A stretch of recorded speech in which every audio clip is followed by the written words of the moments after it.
Hello.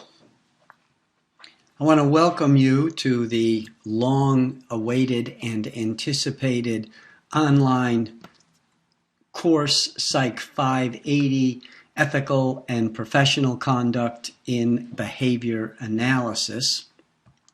I hope by the end of the semester that you will conclude that the course was worth the wait.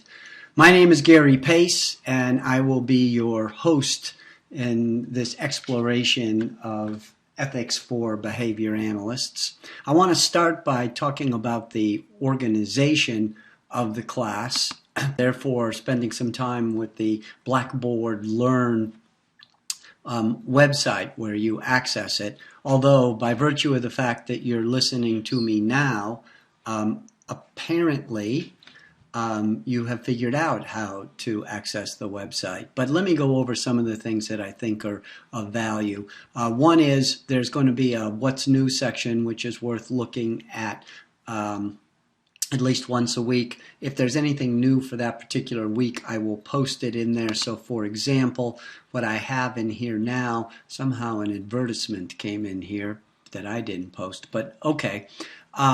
Is the books that are required for the course.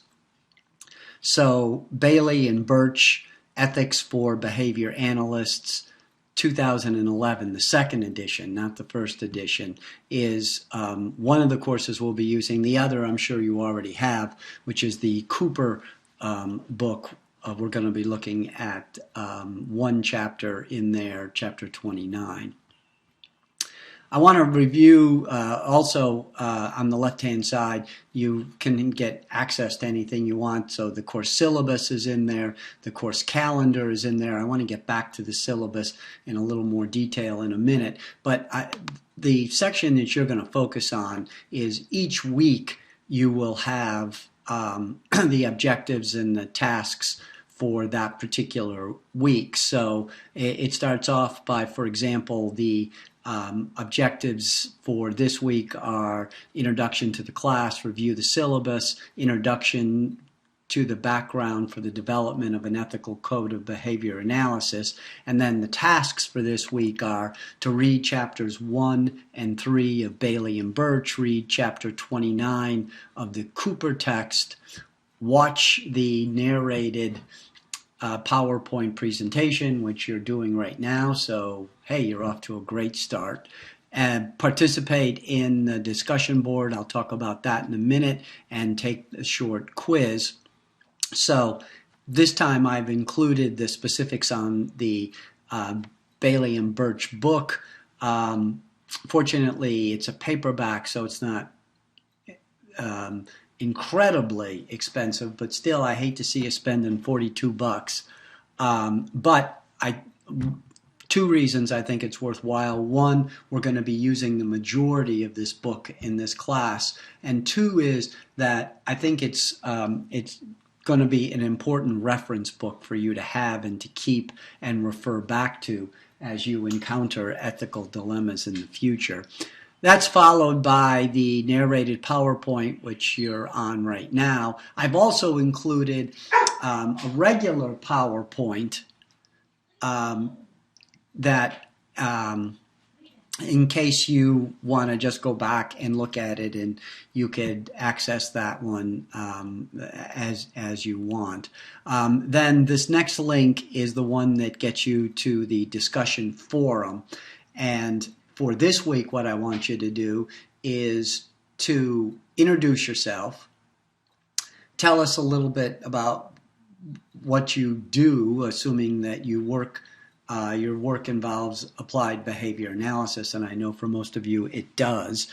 So tell us the kind of work that you're doing, and your current position, what kinds of experiences in applied behavior analysis you've had, and then finally share at least one ethical dilemma that you've encountered in the field of applied behavior analysis. And the final link is the test. You click on that. It's a one-question essay test that you probably can do in a half a page to 1 page at the most. All right. back to the syllabus. And I know this is hard to read on this PowerPoint, but of course you have access to the syllabus and look at it in detail. I just want to point out the high points. So one is my email address, which is gpace@umassd.edu. The other are the readings, and what I will do each week is, unless they involve the Bailey and Birch book or the Cooper book as they do this week, even though the BACB guidelines are on the website, and I know you have access to that, I'll make copies of those. I'll leave those on this website under that particular week's readings. I'll have a category for that. And even though the other readings, the research articles that we're going to read a little bit later in the semester, are also in the library and you could access them that way, I will, for your convenience, make copies of those articles and have them in the reading so you have access to those each week and you don't have to hunt them down. I want to talk about communication because this being a completely online class makes communication more challenging, or at least different than it is with a traditional face-to-face class. And I think communication both among us, me and the students, and you guys among yourselves is very important part, particularly in an ethics course. So I want to make sure that we can accomplish it. So the way to communicate with me is through email. So if you have some correspondence that's going to be personal, then emailing me is the best way to do it. I'll check my email every day and I will do my best to get back to you within 24 hours of anything you ask. However, if you have a question or a comment about the course that you think would be relevant to some of the other students in the class, then I would prefer, instead of you using email, that you use the discussion forum to post that. So if you, for example, read one of Bailey and Birch's scenarios, you have a question about the action that they suggested that you take, that would be a great comment or question to post in the discussion forum. And then other students, I would encourage everyone to check that regularly. Other students could and should comment on your question or your comment in the discussion forum, and I will be checking in on that every day also. And even though I may not comment because I'd rather have you guys do primarily the commenting and the communication back and forth, but I'll be monitoring it. But I still will probably jump in and throw in my 2 cents also at any particular time. I think that's going to be an important part of this course, and so I really encourage you to use that discussion forum to post questions, to post comments, and also encourage everyone else to respond to those comments.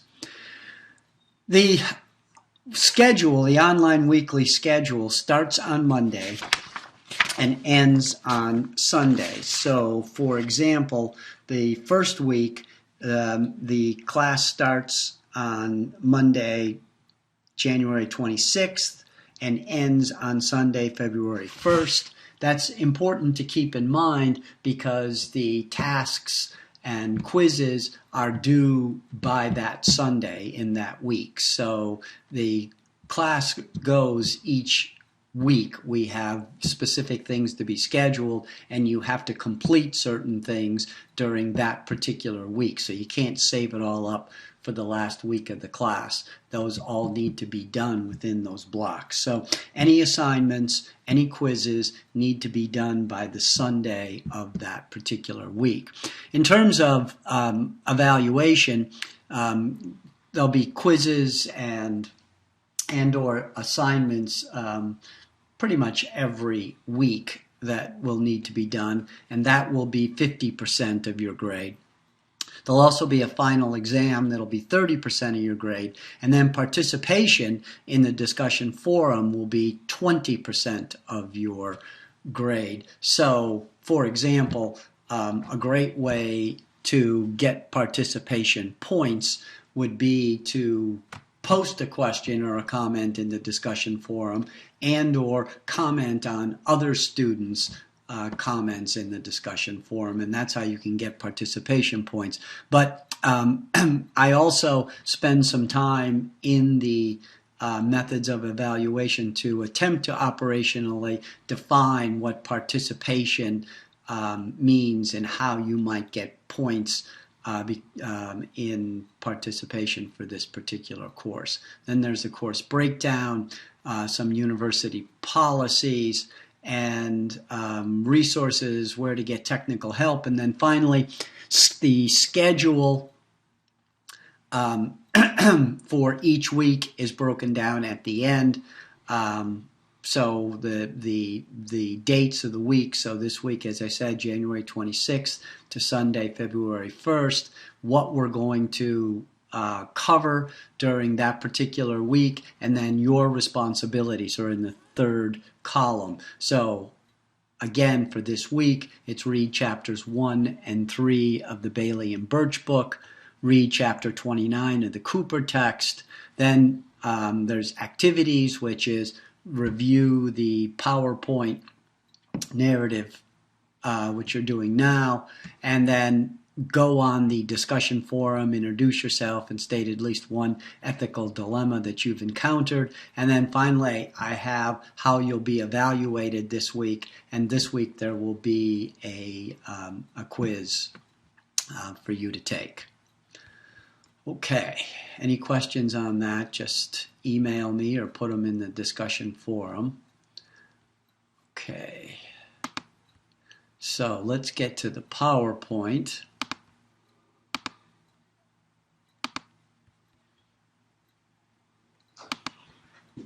All right. Great. So we talked about the organization of the course. We've reviewed the syllabus. And it's important to understand that this course is based on the BACB's existing guidelines for responsible conduct for behavior analysts. As some of you know,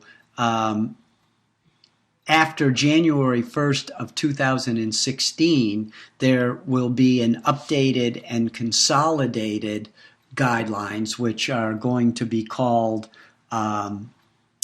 the Professional and Ethical Compliance Code for behavior analysts. I bring this up because it's important for those of you who are not going to take the exam, the BCBA exam, until after January 1st, 2016. It's important that you know that the ethical questions will be based on this new Professional and Ethical Compliance Code for behavior analysts, not the existing guidelines for responsible conduct for behavior analysts. Now, that's not as formidable a task as it sounds at first.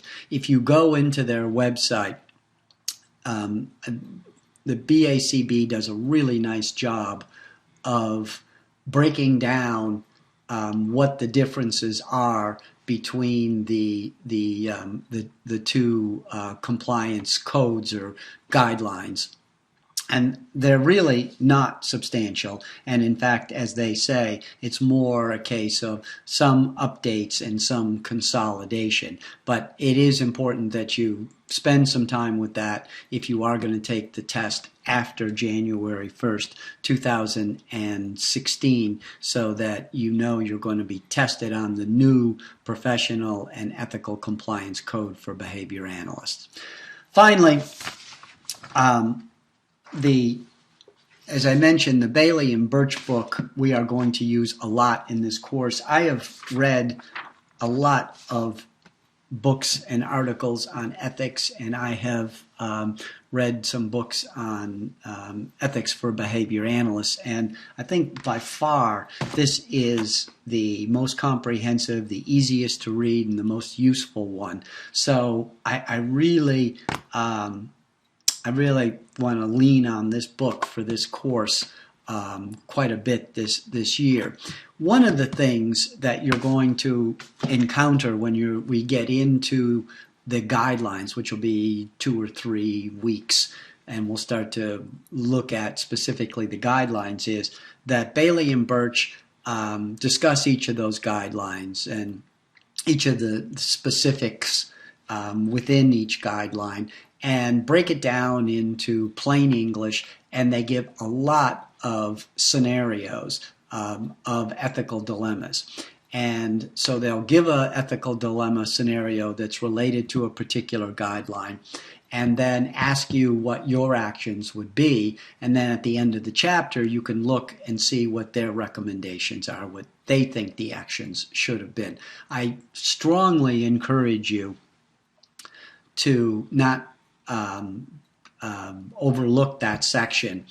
Spend a lot of time with that, because that's essentially what your final exam is going to be. I'm going to give you ethical dilemmas. I'm going to ask you what the relevant guidelines are, and then I'm going to ask you, based upon those guidelines and your own experiences, what the appropriate actions would be.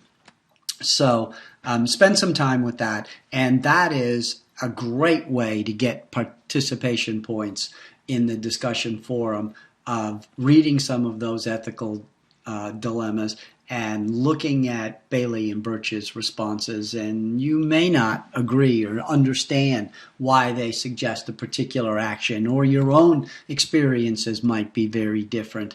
That would be great to talk about, because those are the kinds of discussions that we really need to have to make this course be as useful to you as it possibly can be. And that's my biggest concern, is I want to make sure that we can get some meaningful discussions.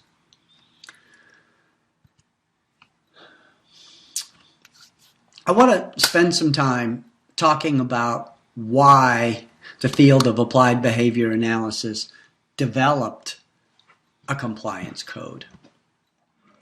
And I think it's hard for a lot of you guys to understand this, because, well, since you've been behavior analysts or learning about applied behavior analysis, there has been guidelines. But when I started, for example, in the early 80s, there weren't guidelines. So in the 60s, 70s, even into the early 80s, we didn't really have guidelines to help us. And so a lot of people were focusing on behavior modification. That's really what the focus was. And the definition of behavioral modification to me is, well, it's using positive reinforcement and using punishment in order to change behavior. Really the two areas that we have in order to change behavior. Where it's different than applied behavior analysis is that behavior modification doesn't focus on assessments. It focuses on, well, let's figure out a way that we could change this behavior through positive reinforcement and through punishment. And focusing that behavior modification on practical problems resulted many times in great success. So early on in the field, people had a lot of success by just using reinforcement and punishment in order to change behavior. Where behavior modification falls short, and the reason that now we don't talk about behavior modification, but we talk about applied behavior analysis, clearly, obviously, the use of positive reinforcement and punishment plays an important role in applied behavior analysis also. But in applied behavior analysis, of course, we're focusing on understanding the behavior first. So important assessments, and then changing it based upon the results of that assessment. In behavior modification, if you didn't have success initially by manipulating reinforcers and punishers, or if the behavior reverted back to baseline, what did you do? Well, you just used bigger, fatter, stronger reinforcers and punishers, and that's where we got ourselves in trouble. So in those days, people didn't, because there weren't any guidelines about target behaviors or long-term effects of positive reinforcers. If the positive reinforcers we weren't using weren't effective, well, let's try something else. How about cigarettes? Without considering what the long-term effects of those positive reinforcers are, or unhealthy food. And in populations that are dependent and in environments where they don't have free access to money, and other reinforcers, wow, if you can get somebody who starts smoking cigarettes and then use those cigarettes contingent upon behaviors that are incompatible with dangerous target behaviors, you can really make a lot of changes. However, today, we can't do that for good reason, because we have to consider the long-term effects of some of those positive reinforcers. On the other hand, they would also do the same thing with punishers. If the punisher that they were using wasn't effective, then we would just up the ante and come up with a more potent punisher, something that's more aversive.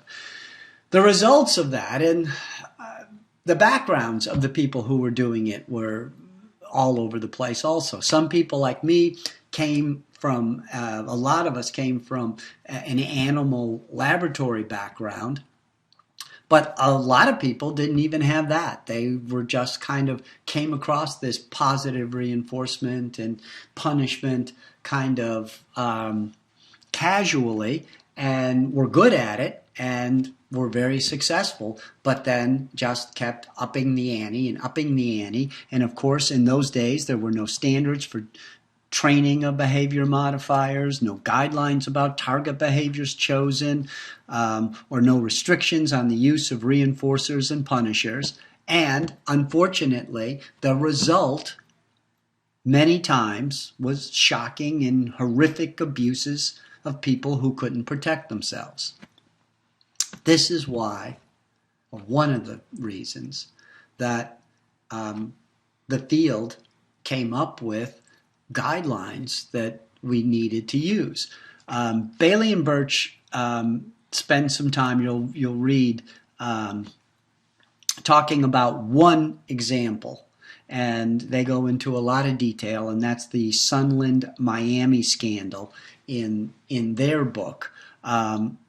They go on to say that some of the efforts made by the state of Florida and many thoughtful behavior analysts were the first steps toward the compliance code or guidelines for ethical behavior that we now will be studying in this class. And things like, a peer review committee to review all the behavior plans to ensure that they were derived from the literature, and outlawing some forms of punishment.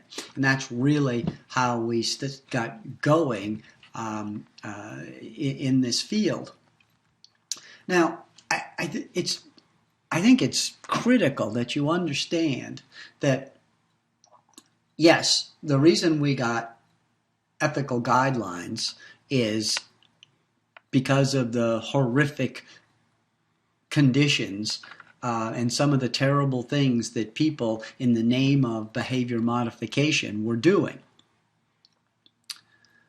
However, today we still face ethical dilemmas every day as a behavior analyst. And it isn't because we are torturing individuals or we're getting them addicted to drugs or cigarettes or alcohol so that we can manipulate those reinforcers. It's very real ethical dilemmas that we face as behavior analysts just trying to do good. So things like, what are the appropriate assessment and treatment procedures that I should be using? Am I qualified to administer this treatment? Am I taking enough data? Am I interpreting it correctly? Would my client be better off with no treatment? The point is, if you're a good behavior analyst, if you're doing your job, you're going to face ethical dilemmas every day. And what we're going to talk about is, how do you go about, what are the guidelines, what have people, thoughtful behavior analysts before you, put into place to try to help you with that? And what kind of actions do we take? And how do we go about ensuring that the actions that we take are ethical? Bailey and Birch also talk about another reason why it's so important that behavior analysts have guidelines for ethical behavior, is because many of the things that we do are very unique. They are, well, first of all, virtually every helping profession, psychiatry, medicine, nurses, pharmacists, all have guidelines for ethical behavior. And I'm not an expert on all of those, and I haven't even read all of them. But the ones that I have, as you can imagine, they're pretty similar. But there are some things about behavior analysis that is very unique. Psychology has their own. And Bailey and Birch, I think, do a good job of identifying those. One is, we generally work with a very wide range of clients. This is a big one, that our treatments are typically conducted by others, unlike other professions or professionals who generally are going to be conducting the treatments themselves. I know some of you may go into people's homes and you're doing discrete trial training with the individuals directly. But for the most part, behavior analysts oftentimes are not doing that. The treatments are being conducted by other people, by parents, by direct care workers, by teachers. So therefore, that requires a few other things. It requires us to have reliable and valid data systems. Now, that becomes ethical. We need to have reliable data. We can't just accept any kind of data. Our clients are often very vulnerable and can't protect themselves. So we don't have clients who can oftentimes protect themselves, and therefore we need to make sure that we do protect them. And finally, I think we're often working with and called in to work with the most severe and complex behavior problems. Cooper, in his book, sort of takes a very interesting approach that we're going to talk more about next week to ethics, and talking about some of the things around the basic questions of ethics. And I think oftentimes it comes down to these very basic kinds of questions that Cooper talks about. So they define ethics as behaviors, practices, and decisions that address three fundamental questions. What's the right thing to do? what is worth doing, and what does it mean to be a good behavior analyst. So what's the right thing to do? Well, one of the things we've got to keep in mind is that your own personal experiences are going to determine what you think the right thing is to do. Cultural, religious beliefs are going to affect what you think the right thing is to do. And then, of course, we have professional training experiences and our guidelines. But all of those things come together. And the whole field, all of the helping professions, psychology, psychiatry, medicine, nursing, pharmacy, they're all based on, their ethics are all based on some underlying moral codes around helping us decide what is the right thing to do. And we'll spend more time talking about that. What's worth doing, Cooper talks about in terms of social validity. So are the goals acceptable? Are the procedures acceptable? Do the right results show meaningful, significant, sustainable change? Really, that all comes down to a cost-benefit ratio. So is the cost of the behavioral intervention and the risks of the behavioral intervention worth the benefits of the behavioral intervention? We'll talk more about this also later on, and Bailey and Birch have a whole chapter about how to actually conduct a cost-benefit ratio. I've become a big fan of this kind of approach recently because it really makes it clear to everyone and answers in an operational way what is worth doing when you lay out, okay, here's what this intervention is going to be, here's the downsides, here's how much effort's going to be involved, here's the risks that are potentially associated with that, but here are the benefits, and if I don't do it, here's what I think is going to happen. And just looking at it that way and then talking to the important shareholders and making the decision operationally of what is worth doing. Finally, the good behavior analyst, Cooper really defines as following the golden rule. Do what you would want other people to do to you or do with your family members. I think really it does. That's one of those moral codes that really underlies all of our ethical guidelines that we have, is do the kinds of things that you would want other people to do with you or do with your family members. And think about that. That sometimes would make us decide whether something is worth doing or not. All right, so this week, read chapters 1 and 3 of Bailey and Birch. Read chapter 29 of the Cooper text. Introduce yourself in the discussion forum. State at least one challenging ethical dilemma that you've encountered in functioning as a behavior analyst, and take the short answer quiz. I'm excited about this semester.